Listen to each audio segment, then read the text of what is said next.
Welcome to OAA Now, your home for Oakland Activities Association news and information. Here's your host, Sammy Taramina.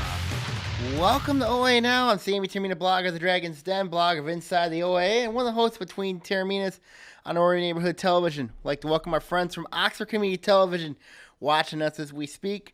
We got some interesting topics going around here around the OAA. Big news out of Southfield on two fronts. Also, we had an elite gathering, of course, in Dearborn, ran by Tim McCormick, and of course the first release of the Inside the OAA's preseason top 10 for the football season. So let's go first to boys basketball. Huge coaching move. Mike Avery, of course, he coached at Southfield. Lathrop, he is named the new head coach at Southfield for the season. He coached at Lathrop. And then, of course, he's coached some top talent at Lathrop. When you look at Jonathan Williams and Roy Marble Jr., of course, Roy Marble Jr. is in the NBA, while Jonathan Williams is in Toledo. When you look at what happened with this decision, it's what took so long. You know what I mean? What took so long for Southfield? To name their coach, to name one of their top it took so long for them to name a coach. I mean, that there was rumblings about players possibly transferring out of the district. When you look at what happened with that, it's been a tough situation with what was going on. Southfield's got three very good players coming back. You have Amari Hardy, who's a very good guard. You got Michael Flowers and Jordan Flowers, both guards and forwards respectively. But when you look at what was Southfield, this is a team that has, they were very good a year ago. And now you bring in a coach like Mike Avery. Of course, he's going to make them good right away. I mean, but the question is, when you look at next year, you've got a couple questions when you look at what is going on at Southfield. Questions are, what will happen to Southfield Lathrop? When you look at that program, he's had a good track record coaching individual players. We don't know how good he is coaching a team type of setting. Southfield has a type of team setting. Of course, Avery replaced legendary coach Gary Teasley, who retired from Southfield, and that was an interesting situation right there. But also you got other questions. You know what I mean? Like, what will happen late the program? I still would look at. I would think the Lathrop assistant coach or a JV coach who coached at Lathrop will probably be the interim coach for the season. Because, this will be the last season of both Southfield and Southfield Lathrop as two schools. As next year, they will become one school. I can't speculate heading into next year, but, it would not surprise me next year that Mike Avery is the new head coach at Southfield because of the new Southfield. Because here's a guy that works in the school district, and he has a lot of success in the school district. I look at it from a money perspective, and I look at it from a coaching perspective. He coaches boys basketball at Southfield Lathrop.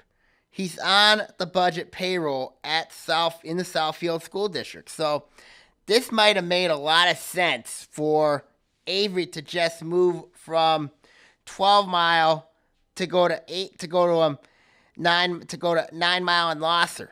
So it was it didn't surprise me that the Blue Jays decided to make Mike Avery their coach. I was surprised how long it took.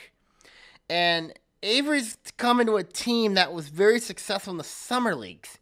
They went 12-1 in the summer leagues. You look at his track record.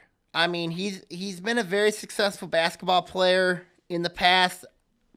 But here's a guy that I think Southfield, you put in a situation where you have one guy. I mean, like a program here is gonna be very good, and then you have a program who's gonna struggle for 21 games. It reminds me of a very similar situation with what's going on with Lathrop is what's going on with what happened when Pontiac Northern and Pontiac Central merged. Of course, when you look at the Pontiac situation there when they merged, Lathrop was a struggling team. I mean, Lathrop was struggling. Like Pontiac Central struggled. Pontiac Northern was getting stronger, and then we all merged. They took most of the coaches from Pontiac, even though they merged together the coaches from Pontiac Central. So, I look at it here with Avery taking over the gig at Southfield. I think it's an interesting move when you look at that situation, but it's kind of interesting to look at the potential that Southfield's going to have. I think Avery brings some stability to that program because of the fact that the players know Avery very well. It's kind of an odd situation when you look at it because you got Southfield and Southfield Lathrop both in the same division. They're in the red division. And they're going to play each other twice. So it makes it interesting, to say the least, that Avery would jump ship to go to the from Lathrop to Southfield. And then also they're in the same district, So when you look at that district right there with who Southfield and Lathrop are in, they're in the same district as I mentioned at Southfield. In there you got Berkeley, Oak Park, and of course the University of Detroit Jesuits. So that's very unique when you look at whom's in that district. And it's a pretty tough district, to say the least, especially in boys basketball because, Oak Park's got a new coach in there. Berkeley, they're an up and down team, but the team I really think that could give fits, and also got Detroit Renaissance in there as well. So the team I think the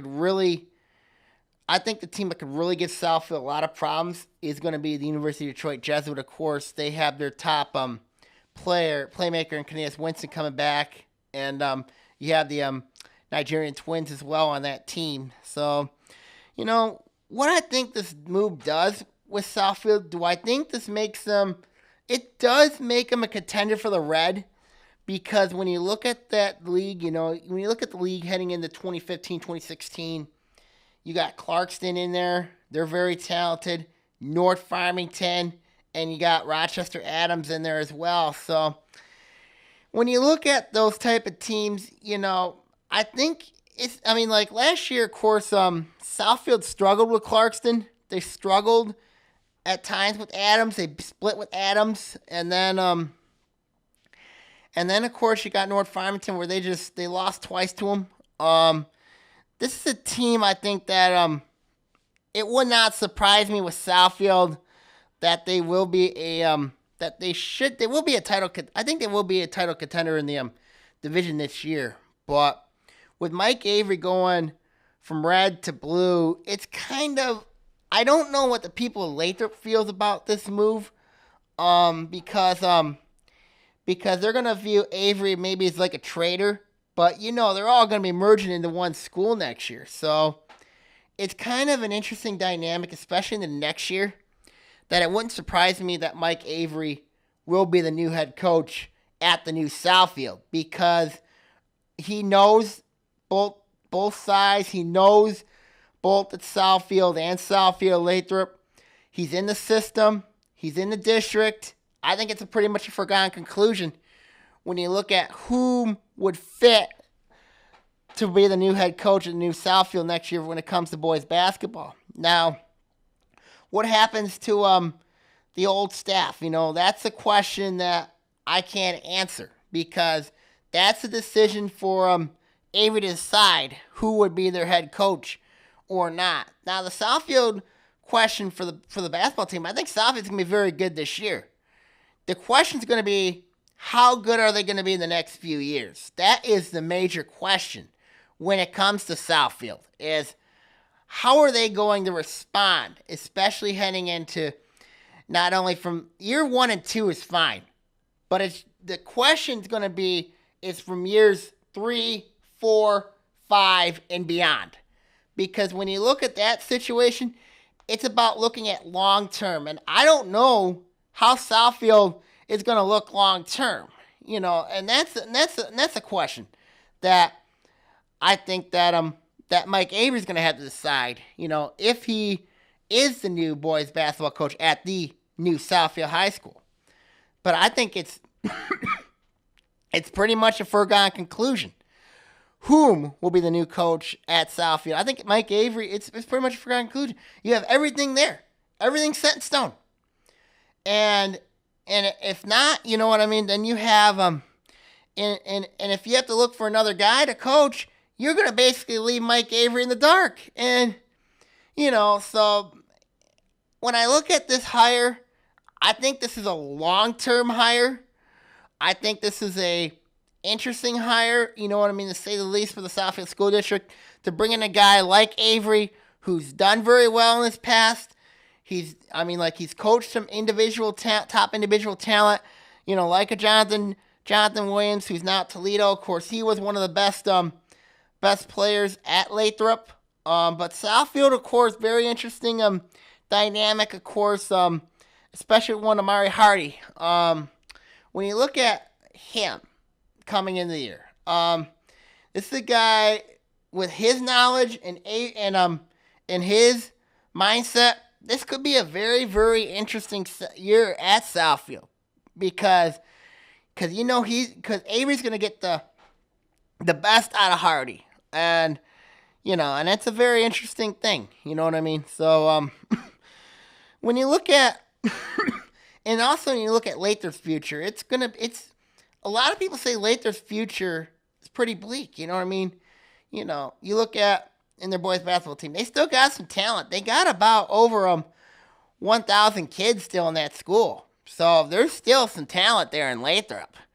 I mean, whoever the new coach is going to be there, going to probably coach him for guaranteed 21 games. But when you look at the situation there with Southfield Lathrop, it looks like it's looking more and more that Mike Avery is going to be the new head coach at the new Southfield. I'd be really shocked if somebody else got the job. I mean, when you look at the impact there alone, when you look at the merging of Southfield next year, you know what I mean, you're going to have a lot of kids in there, and it's very unique. You know what I mean, to look at it here, but as a blogger myself, the Avery move, I think, is a good move for the Southfield district. It's a good move, but you got to look at who hurts on the other side with Lathrop. Now trying to look for a new coach there. And then you got to also look at it from a stability point. You look at, this will be my guy for not only this year, but also for next year. And also for the year after that. So that's a lot of questions that have to be answered heading into the year when it comes to Southfield. Of course, when it comes to Mike Avery being named as the new coach at Southfield. So we got what happened going on here. We had an elite gathering, top 25 talent also that gathered at Dearborn. Of course, this was a camp that was created by Tim McCormick. I wonder where there was a couple other players, you know what I mean, that were here. I wondered, there were a couple top-notch players at that camp. Dylan Otterson, Foster Lawyer, both from Clarkson, Jason Dees from Troy, Farmington with their 3 top guys. North Farmington had a couple guys there. Spencer Littleson, graduation on his college choice of going to DeKent's next year.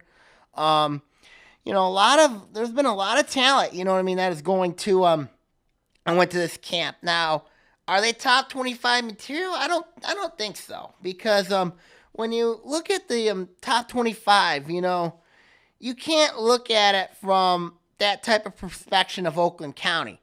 You have to legitimately do it on the court, and what bothered me was there was nobody there from schools like Avondale, Pontiac, Groves, Lathrop, Stony Creek, or Orion. those teams are, I mean, you look at a team like Pontiac. Pontiac's going to be a very good team this year. Pontiac's going to be a good team this year. Gross, I think, is going to be a team that's going to contend the gold. Lathrop, we all know about Lathrop. Orion, Stony Creek's a team to keep an eye on. And also Orion, you know what I mean? I think when you look at that type of thing, there's a couple of them that are capable enough of winning games, but I think there's some players here that I don't think are as good as people think. When I look at players and evaluate players, it's not an easy process for me to look at because I know the game a lot, basketball. I know the game very well. But I think inviting at least one. I mean, who gave out these invitations too? Which if it was Tim McCormick, I'd be a dang shame of what happened. But there's a lot of good basketball players in the OAA. There is a lot of good basketball players in the state. But I had a lot of Oakland County representation on there. But unfortunately, you know what I mean? When I look at camps, I'm not a huge fan of basketball camps. Really not. But, because you just gotta, I think it opens the door up for scouters. If you like playing AAU ball, getting all that stuff, it basically opens the door up for scouters. And to get your name out there, if you want to get your name out there, that's great. But you also open the door up for scouters, especially for opponents, when you have to see like these that you're probably going to be like the top player that they're going to be scouting. So that's my thoughts on the elite gathering camp that took place at Dearborn last week. And of course, also final thoughts on Mike Avery going to be a new head coach at Southfield. Very unique, very interesting hire for Southfield. But end of the day, I think this is more of a long-term hire than a short-term hire, because I just think that at the end of the day, this Blue Jay team, you know what I mean, they're going to be very, very good. But I just think this is more of a long-term hire. I'm not curious. I'm not too worried about years 1 and 2, but years 3 through 4 is going to be the question. I think that's going to be key for Mike Avery and to get his system in place at Southfield, because that is the key to having a successful program. You know what I mean? You look at a lot of these programs, who've been there a long while. They've had success, early on and later on. So I think the key for Mike Avery in the Southfield program, when they become the new Southfield High School, is in years 3 through 4. If they're not good, I think Avery's in trouble. But if they're good, I think Avery's going to be there a long while, and I think it would be a good move in the part of the Southfield School District when you look at that situation there. Okay, now when we come back, we're going to talk about football, of course. More Southfield news here, embroidered in it here on OAA Now.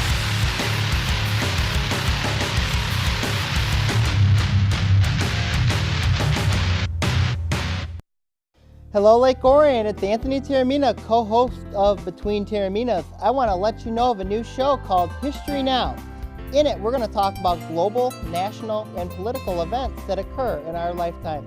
We're going to also have guests and also have co-hosts as well, and also plenty of surprises. Catch us on History Now here on ONTV.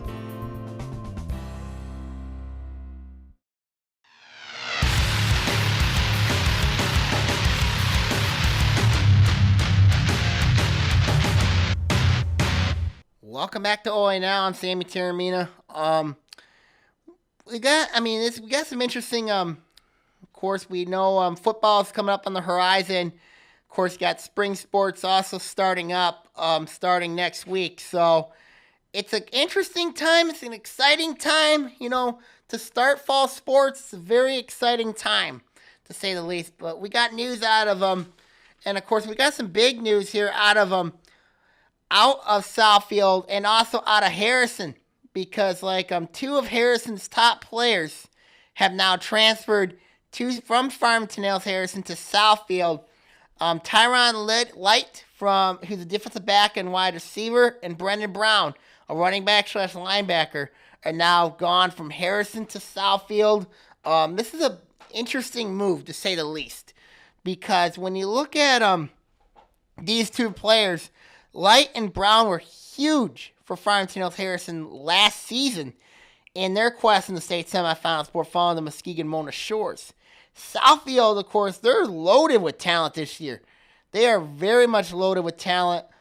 And, of course, it looks like for Coach Tim Connolly, it looks like the rich keeps getting richer for Tim Connolly and his program. So when you look at the impact of the situation for each side, when you look at the reason why I think these two guys left was because, both guys live in the Southfield area. And of course, another thing, and it's sad, is the uncertainty what is going on with Harrison, considering the Farmington School District with their proposal, of course, given a couple weeks ago by the Buildings and Safeties Commission about closing one high school, and that would be Harrison. We don't know that yet. We really don't know what the situation is with Harrison. I know that the school district is losing students, but to me, when I look at the short term, I think Light will play right away. I'm not real sure about Brendan Brown because, Southfield's got a lot of talent back at linebacker. I know they're trying to replace Darius Cooley, of course, who sadly passed away in a pool incident in July. But when you look at it from both teams, I think this benefits Southfield because, they're getting two very good players in there to an already loaded team. Of course, they're trying to get to Ford Field for the first time in their school history. Of course, they're trying to be the next OAA team to win a state title. Of course, Clarkson's won a state title twice in 13 and 14. Harrison won a state title in 2010 along with Lake Orion. They won a state title also in 2010. So, and Adams won one in 2002. So they want to get into that mix of OAA teams that have done very well in winning a state title. And of course, I think when you look at with Southfield, I think this is a move, I think, to try to counteract Detroit Martin Luther King. Because when you look at Detroit Martin Luther King, they're relied on 3 transfers, of course, coming from their 4 transfers coming from other schools, 2 of them in Macomb County, one in Wayne County. So I think when you look at it here, and of course, Southfield's got a very interesting matchup week 1 with Detroit Cass Tech, as we know, because, Detroit Cass Tech, of course, led by their coach Thomas Wiltshire, has 18 to 19 players that are either college commits or people looking at to play for college football teams. Now, when I look at the colleges, I know Southfield's got some top-notch talent as well. Of course, Matt Falcon going to Michigan. It's a very similar situation for Southfield when it comes to this year's team. When it comes to Falcon being the top-notch back and Samuel Johnson III being the young quarterback coming into the system. It wasn't like that last year with Detroit Cass Tech when, of course, we all knew about J. Rue Campbell. When he got thrown in jail. I mean, Rodney Hall had to play, and Mike Weber, of course, with the senior running back, had to be relied on heavily. It's very similar to what Matt Falcon is this year, of course, being the running back at Southfield, and then going to be giving the reins to Samuel Johnson III. It's a little different. It's a little bit similar, but you look at Southfield. I mean, Southfield's going to have to deal with Warren De La Salle, who's going to be very good again this year, and also you got Detroit Martin Luther King. I think this move here will stabilize Southfield, but I don't know if there's going to be any type of position for Brendan Brown to play at besides linebacker, because he's probably not going to be playing running back for a little while. And Tyron Light, I think he'll probably play some wide receiver, probably defensive back. at Southfield. And of course, Harrison and Southfield play each other this year, which that makes it very odd, heading into the year for that one. I think that game is at Harrison this year, so it could be a very interesting dynamic heading into that matchup this year. And then let's go to the Farmington Harrison's part of things. As I said, this has been sad for John Harrington, because you got here's a coach that's been there for nearly almost 50 years. And to see talent go, it hurts because, this is a guy, here's a school that's proud. They've won 14 state championships in football. And, they got a very good quarterback competition going on up there. But you lose your top running back. Brendan Brown was your top running back a year ago. Tyron Light was your slot receiver a year ago. And those two are now gone. It's going to be hard for him. I know John Harrington's got a very talented team over there. He does. But you look at the situation that Harrison's in, they're going to find somebody to play in that position. But you got to look at it from this perspective. Is with Harrison, that they'll find somebody. I know that their numbers are down. They're one of the lowest enrolling schools in the OA. But they will find somebody. You can never, ever doubt John Harrington for what he's done at Harrison. And heading into the year, I think that Harrison's going to have to find a running back who's solid. They got to find a running back, I think, that can carry the load. But I think, this is a huge downgrade for Harrison because when you look at who they lost, with these two players, does it give you the question, is Harrison a better team than Rochester Adams? Rochester Adams, they're a team this year that's got size this year and experience. That's the question. When you look at the white, I don't think anybody's touching Southfield because of their talent. I don't think anybody can beat Southfield when you look at the year. I know they got Detroit Cass Tech week 1. But this is a match. This is for Harrison. I think their quest to get to win their 15th state title, I think took a huge hit here with this situation. Because Southfield is in a better situation right now to win a state title. They got motivation because of the tragedy. Harrison, they should have motivation this year because of because this might be their last year as a school district. We don't know what's going to happen next year at Harrison. And I guess that may be one of the reasons why Tyrone Light and Brandon Brown transferred to Southfield. And here's the thing, and what makes us sad about this is both those two guys have college offers. They have college offers. What I think about that is, I understand you have college offers. Most of the talent is down in Southeast Michigan. But if I'm a college coach, spread everything. Spread everything. You know what I mean?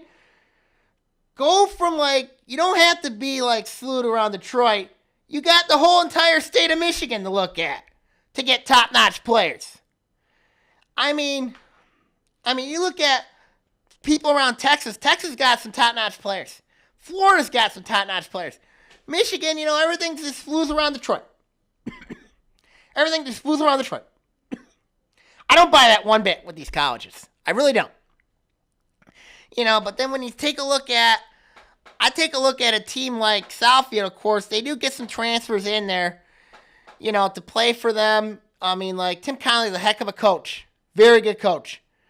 I know during the time they had John Harrington who coached Harrison. Of course, a lot of people want to go there and play for John Harrington. Open enrollment school.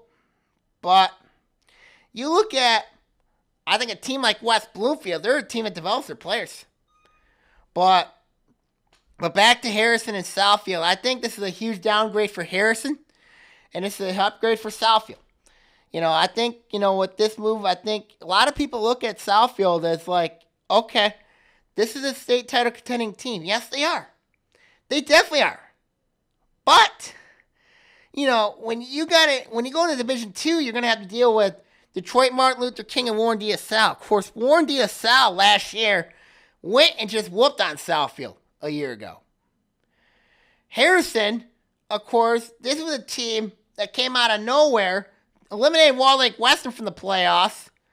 They also took out Fenton, who was a very good team, from the playoffs. And then, of course, all this without their quarterback, Javon Shaw. And Brown and Light were two huge players of that. And then, of course, the Muskegon-Mona Shores game, that was filled with controversy a year ago. And you look at that situation there, and, what can you say? I know you got Khalid Kareem coming back. You got Khalid Kareem back, and he's going to Alabama. But he said he's leaving in December. He's leaving Harrison, going down to Tuscaloosa, to play spring ball with Nick Saban. I've been a little disappointed with that, but with that decision he made, but it is what it is. And I think it's going to hurt Harrison even more if they it'll hurt Harrison even more. When I look at what happened with Harrison, this is a team that they were a tradition program. They still are. I expect Harrison to be in that race in the white this year, but I just don't think anybody's touching Southfield. I'm sorry. I just don't think anybody is touching the Blue Jays this year. I mean, with the talent they got back, with the everything they got coming back, there's nothing you can say about it. I mean, there's really, Southfield clearly is the best team, I think, in the heading into the 2015 season because of all the talent they got. Now, the question is going to be for them's chemistry, but at week 1 game at Wayne State against Detroit Cass Tech's going to say a lot. And even you bring in two guys like Light and Brown, I don't know how they're going to fit in right away. I really don't. They're going to be battling for playing time. Southfield's got a lot more talent than Harrison does. And it'll probably show itself during the season. Harrison plays at Grand Valley plays at Grand Valley State against East Kentwood week 1.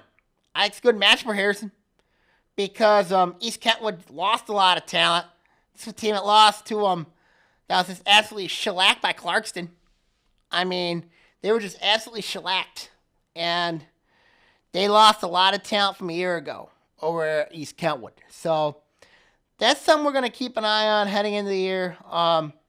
For my final thoughts on it is this is a huge downgrade for Harrison. When you lose these two type of players and there was calls that maybe more might leave. And if they do leave, it's an unfortunate circumstance heading out of Harrison because, and it's a sad thing, especially what's going on with the situation going on over there. It's not looking good based on the enrollment either. So, and it could be an end of an era at Harrison. It really much could be. But if they decide to say, I mean, maybe Farmington's better off with three high schools. Harrison could be saved. But, I don't know what's going on with that situation. You know what I mean? We'll keep an eye on it. But it hurts Harrison.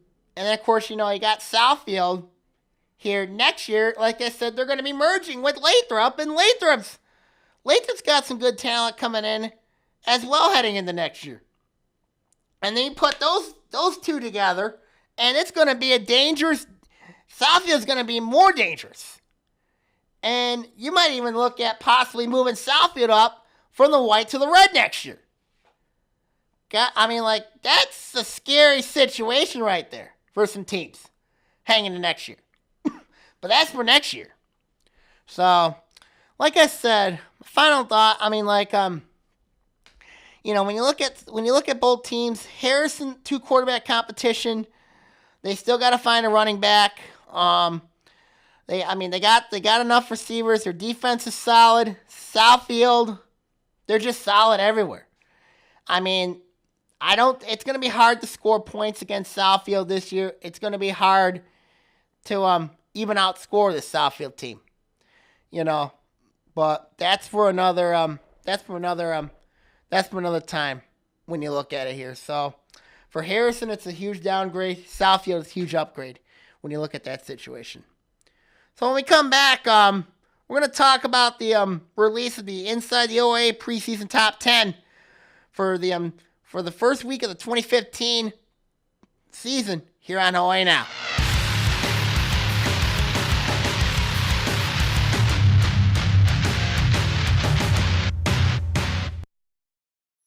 Make a trip over to the Orion Arts Center to enjoy some family fun and fresh food at the 2015 Lake Orion Farmers Market. Every Wednesday through October 21st from 2 to 7 p.m., local vendors will bring their farm fresh produce, baked goods, and more for the parents while the kids have some fun playing games or making crafts. Remember to come often as vendors change from week to week as new crops come into season.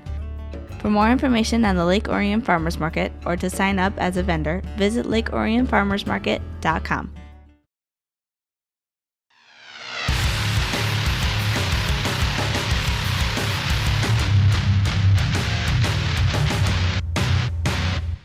Welcome back to OAA Now. I'm Sammy Taramina. We look at the third segment here, of course, for the podcast here. Big day coming up starting next week. Start of fall practices, of course. Fall sports to start Monday. For football and the rest of sports, cross country, volleyball, tennis, soccer, cross country, all start Monday as well. So I'll just take back all start Tuesday as well. So Wednesday as well. Sorry, my bad. So when you look at it here, of course, you can also take a look at my football blog. You can take a look at my two blogs, the Dragon's Den and Inside the OA. Of course, the Dragon's Den covers Lake Orion sports, and then also the Inside the OA covers the rest of the league, including Orion. So it's very interesting when you look at those two blogs. So I encourage you all to read my blogs and what my thoughts are heading into the season. And of course, my football preview will be up probably by this weekend or Monday. So just wanted to let you all know to be alert on that heading into the season. Of course, when I did my blog work, of course, I did my top 10 to start the year. Of course, everybody knows the football poll that I do start the year. Of course, it's a weekly ranking. It's a weekly top 10 after each week. I would revise the rankings each week, sort of like what they do in college football with the Associated Press or in the coaches poll. So when you look at the top 10 heading into the year, of course, this was not an easy poll to work with because that's some very good teams heading into the season. Of course, my 11th ranked team, of course, the last team I had to keep out, it was Avondale. Because when you look at Avondale, they got a good team coming back. Both lines are solid. Steve Deutsch is going to be very, very good this year. I expect a lot from Avondale heading into the especially competing in the blue with what they've got back. Avondale was a 5-4 team a year ago. They ended up losing to Waterford Kettering, which took them out of the playoffs. They lost 63-20, and that was just embarrassing last season for them. So Avondale ranked 11th. They're outside looking into the top poll. They got a tough match weekend with New Boston Huron. So heading into that ranking, Avondale with the 11th ranking right now. That was the team that was that was left out of the poll. So the top 10 here will go from 10 to 1. You know what I mean? When you look at each team, of course, number 10, I got to go with the Oxford Wildcats to start off. Of course, Oxford's a team I think that's going to be they got some talent. They're replacing Glacier Wellington and Scott Studer back. They got a big line up front.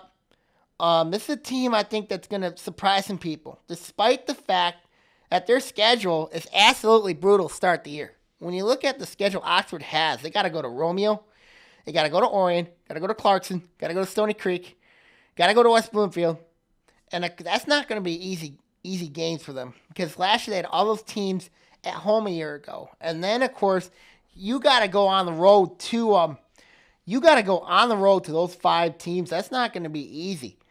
Of course, Romeo week 1, tough matchup for Oxford going up against Paul Hurley. But, this is a team, Oxford does have some concerns with their size in the secondary. But Bud Riley, I think he's gonna fix things early on. It wouldn't surprise me if Oxford wins week 1 at Romeo, because Romeo, this is a team that relies on Paul Hurley a lot. So it's going to be an interesting matchup when you look at with Oxford heading in that one. Oxford, my number 10 team in the poll, start the year. Number 9, I got to go with the Berkeley Bears. Berkeley last year, team that made the playoffs last year, Chris Sequoia had a very nice year with Berkeley. They got to the playoffs. They lost to Groves last year. It was kind of an odd game, because they beat Groves in the regular season last year. But to lose in the playoffs, it hurt them, you know what I mean, in that situation. But Berkeley returns 2 very good players in Nolan Given and Ashton Wood.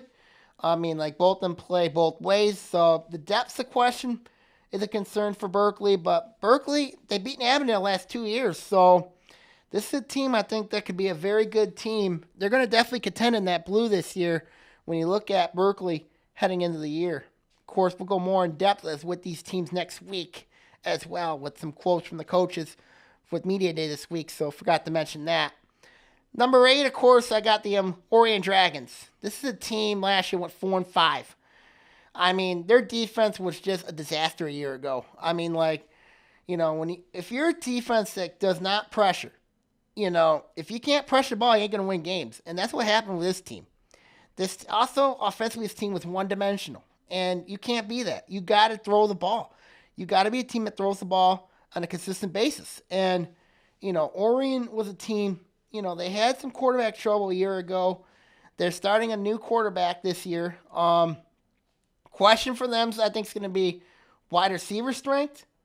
It's going to be defensive line and also linebackers. I think that's the question I have with this Lake Orion team. Of course, they're replacing coordinators, though, also as well. So that's going to be very interesting in Dragonland. Who is going to start as the superback and who's going to be in that defensive line, especially those defensive line linebackers. They got a very tough opponent week 1 in Chippewa Valley, who's got a very good quarterback in Patrick Bristol and also Stepan Claiborne. But let's not forget, Lake Orion was a team that lost 3 games on the final drive last year. So this is a team that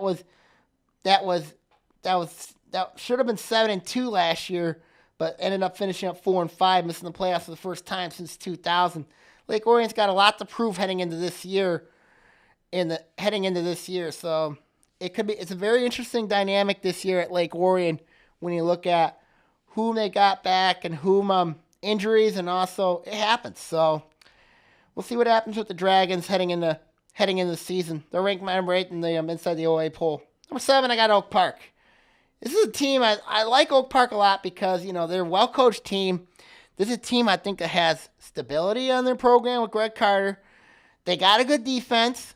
The question's going to be, can Oak Park find enough offense? They're going to need to against Zeeland West week 1. Zeeland West is a team that scored 600 points in the last 2 seasons. Last year, they were actually closer, 599. But this is a team that scores a bunch of points. But oddly enough, let's not forget, Greg Carter's played Zeeland West before, and won 28-22 in 2008 when he was with Inkster. So, very interesting match when you look at Oak Park. I like the way their team's constructed. I think they're a playoff team this year. Oak Park, number 7 in my poll. Number 7 in the poll. Number 6 is Clarkston. Now, why people ask me I have the 2-time defending state champions ranked this low? Well, quarterback, defense, you're placing a lot. You got Nolan Erickson coming back. There's a lot of questions with Clarkson. Especially in two of their first 3 games are against very good teams on the road. At Macomb, Dakota, and at West Bloomfield. Those two games are not going to be easy because you look at that matchup with Clarkson. For Clarkson, I just think they're in some trouble. I really do because Macomb Dakota's a deep team. You look at West Bloomfield. West Bloomfield is very talented. They're very scary. So when you look at Clarkston, I know they got some, and of course you're starting a new quarterback taking over for DJ Zazula. It's never an easy thing to replace a quarterback in your whole line. It could be interesting for Clarkson this year. Especially if they start off the year 1-2, that would be very interesting, for Clarkston, or in Clarkston standards. So we'll see what happens there with the Wolves. So number 5, I got Harrison. Harrison's a team to keep an eye on, especially led by their 2 quarterback battle. This is a team I think that, of course, they're led defensively by Khalid Kareem. I just think at the end of the day, Harrison's a team to keep an eye on heading into the year. With them, of course, they play East Kentwood week 1, so we'll see what happens with Harrison. Of course, I mentioned earlier in the podcast with their departures of Tyron Light and Brendan Brown. Those 2 guys are out. They're at Southfield now, and like I said, we'll see what happens in that situation there. Of course, number 4 is Adams. When you look at Adams, Tony Petrino's team, very tall. You look at Adams. This is a team I think that could do some wonders heading into the year. The question is they got to find a running back. Adams has to find a true running back to be successful in that veer option game. If they can find that, I think Adams will be clicking and they'll probably return to the playoffs. They'll probably return back to the playoffs. You know what I mean? Where they're accustomed to. Adams has missed the playoffs 2 of the last 3 years, so that's very interesting to say the least when you look at what is going on with Adams. Of course, they're in a tough league. The White's a very difficult league to win. So when you look at the league, it's very, you can't take plays off. And of course, I thought last year when they lost to Stony Creek, that was, I don't know how they lost that game. They gave that game away. But Stony Creek I thought, earned that game last year. And that game, I think, was one of the reasons why I took Adams out of the playoffs, was because of that loss to Stony Creek.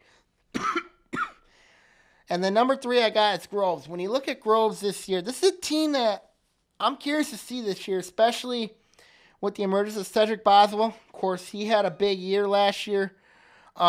He came out of nowhere. He was a huge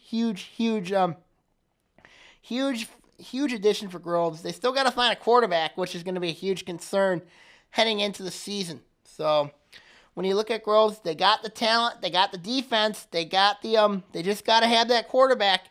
If they can have that, I think Groves is going to be in line for a special season once again this year. But the thing I'm neck on Groves is they got to win a big game in the playoffs, not name Berkeley, no offense to Berkeley, but but they got to beat like a powerhouse type of program, I think, to really show that Groves football is back and they can play with the big boys. Because right now, I just don't think Groves right now is good enough right now to play against the big boys. I know they play Seaholm week 1. That's a huge rivalry game for them. But, as long as they play it, if they play against the big boys, I think they're going to do very, very well. If they play against the big boys, we'll see what happens. We'll see what type of team Groves is made out of, but Groves is a team to keep an eye on heading into the year. They're one of the favorites in the blue. I expect them to be they're going to be in there along with Berkeley and Avondale, and also keep an eye on Ferndale as well. I think Ferndale's a team to keep an eye on as well. But Groves is my number 3 team inside the OAA poll. Number 2 I got is West Bloomfield. When you look at the Lakers, this is a team that's got a lot of talent coming back. 5 Division I recruits led by Tristan Jackson. You got Navon Mosley going to Purdue. You got among others. So this is going to be a very interesting West Bloomfield team. The only concern I have for the Lakers is up front, but this is a team I think that can do some special things this year. They made the playoffs since 2008. They won road games at Orion, Oxford, and Stony Creek, a year ago. So this Laker team, they're talented. They're loaded. They're going to be good. And expect them to do huge wonders this year. I think in the red this year, of course, they got a nice schedule when you look at it with Orion, Oxford, Clarkson, Stony Creek all coming to all coming, and also the crossover, all coming to the Swamp. So it's going to be an interesting dynamic for West Bloomfield and a very exciting situation if you're a Lakers fan. Now, they got Dearborn week 1, so we'll see what happens there at West Bloomfield. And the top-ranked team in the poll to start the year is Southfield.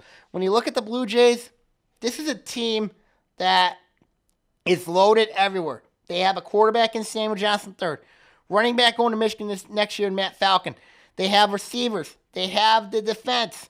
I mean, this is a team that's got a lot of speed. This is a team I think that could win a state championship this year. They're going to have to go through Detroit, Martin Luther King, and Warren De La Salle to do so. But I think when you look at this Blue Jay team, I think right now this is probably the most equipped team to possibly win a state championship this year is the Southfield Blue Jays. You know, next year they're going to merge with Lathrop and become one big Southfield High School. So this is a team to keep an eye on heading into next year. Heading into this year is it's how Southfield. But the big one for them starts with week 1 with Detroit Cass Tech, and this is a tough match for Southfield. So we'll keep an eye on that situation. We'll see what happens in that game. We'll go more in depth with the teams on got media day coming up this weekend, and then of course we'll talk about the teams next week in the on the podcast. So we'll keep an eye on the situation as things persist, and that is the early Inside the OAA preseason top 10 heading into the 2015 season. So I wish everybody the best of luck heading into their first practices heading this week. So it's huge. So we'll see what happens. Okay, everybody, I'm going to sign on out here. Good night, everybody, and good luck this upcoming season here with the start of football starting on Monday throughout the OAA. Again, I'm Sammy Termina. Good night. God bless all. OAA Now is produced at Orion Neighborhood Television, Lake Orion's community media outlet. To learn more about ONTV, visit our website at www.orionontv.org or call us at 248-393-1060.